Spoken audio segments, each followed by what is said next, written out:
Hi guys, I am always on the lookout for something fresh and tasty to serve up, especially when I have friends over for dinner and I'm not really feeling like cooking. This is a brilliant recipe. It's my beetroot hummus and it is a perfect thing to serve up with like kind of little things that you can dip in. I'm gonna dip it with some pita breads, but check this out, come down here. I've got some wonderful pomegranate molasses, we've got some beetroot, we've got some cooked beetroot, we've got a little bit of tahini paste, this wonderful nutty flavor, and then some citrus freshness from some lemon, a bit of garlic behind here, and most importantly, some cumin seeds. These are great fresh flavors and really great sort of Middle Eastern flavors. You've got the pomegranate molasses, which gives this kind of sticky sweetness. The cumin seeds give this wonderful rounded earthiness, and it really comes together in a beautiful little dip. So it starts off by getting my beetroot. I've got some cooked beetroot. Stick them straight into a little blender like this. If you don't have one of these blenders, just use one of the bigger ones. Now, I wouldn't really recommend you do it in a pestle and mortar because it'll just start going all over the place. So one of these little mini blenders is perfect for the job because you're only going to be making a little bit at a time.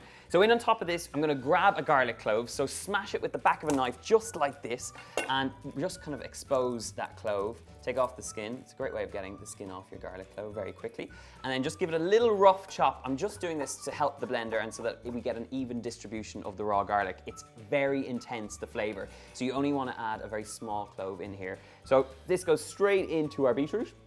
Garlic goes in. You want to give a good squeeze of lemon juice in here and you can add it to taste. I'm going to start with about half a lemon worth of juice in here, but you want to add a little bit more if you need it. So taste, taste, taste, taste. Okay, so half juice of lemon going in there. How do I say that? Juice of half a lemon, juice of half a lemon. Get it in there. And in on top of that, we're going in there with our cumin seeds. Great Middle Eastern flavor from in here. These little seeds are wonderfully vibrant and they kind of have like an earthy, musky sort of tone in here. So I'm adding about a teaspoon going in here. So just give that a quick sprinkle.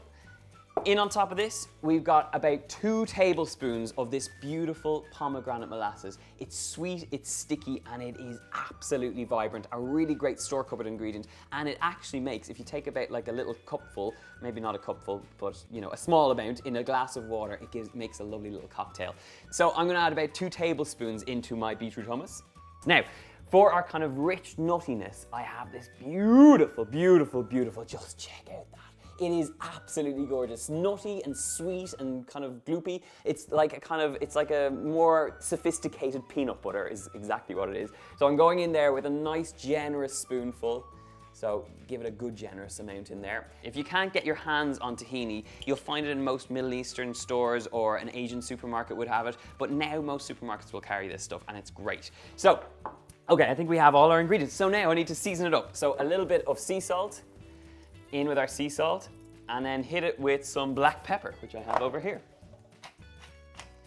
And now the hard bit is done. We've got all our ingredients in the blender. Now it's time to stick on the top and get blitzing. Come on down.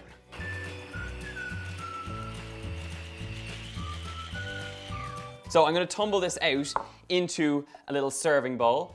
And the color, I just can't get over the color. It's so fresh, so vibrant. When I make this for dinner parties, I actually like to make normal hummus so that you get the contrast of color between the beetroot and then the normal kind of creamy, earthy brown color from the chickpeas as well. So, and actually you can make this version with chickpeas in it, so it's totally up to you. There's not very much you need to do to finish this off. Just tumble it out into a bowl, leave it kind of nicely topped. I'm gonna give it a sprinkle of some toasted sesame seeds just over the top like that, which kind of indicates that there's a bit of tahini in there. And if you want to go the extra mile, just give it an extra drizzle of that pomegranate molasses over the top. It just kind of gives that little kind of hit of sweetness when people dive into it. And last thing, but not least, in my oven, I have some lovely pita breads. All I'm going to do is just chop these into nice little fingers. And now we have something that becomes the vehicle to dipping into our hummus. So now I've got to taste it. A little bit of hummus on the side. Oh, look at this. And warm pita breads. Are you kind of drooling yet at your screen? I am, kind of, I think. You have to try this. You've got sweetness, you've got earthiness from the cumin seeds, you've got the wonderful nuttiness from the tahini in there, and a really great kind of I suppose it's like a subtle earthiness from the beetroot. And of course, you get that great color. It is a win, win, win. Absolute winner. Serve it up if you have friends over, you're having a few drinks, whatever. It works really well. If you want the full recipe, check it out in the link below on my website. Give me a big like. Make sure to subscribe for lots more healthy recipes like this. And you can check out our lovely healthy playlist as well. Leave me a comment below and I will see you soon. Bye-bye, guys.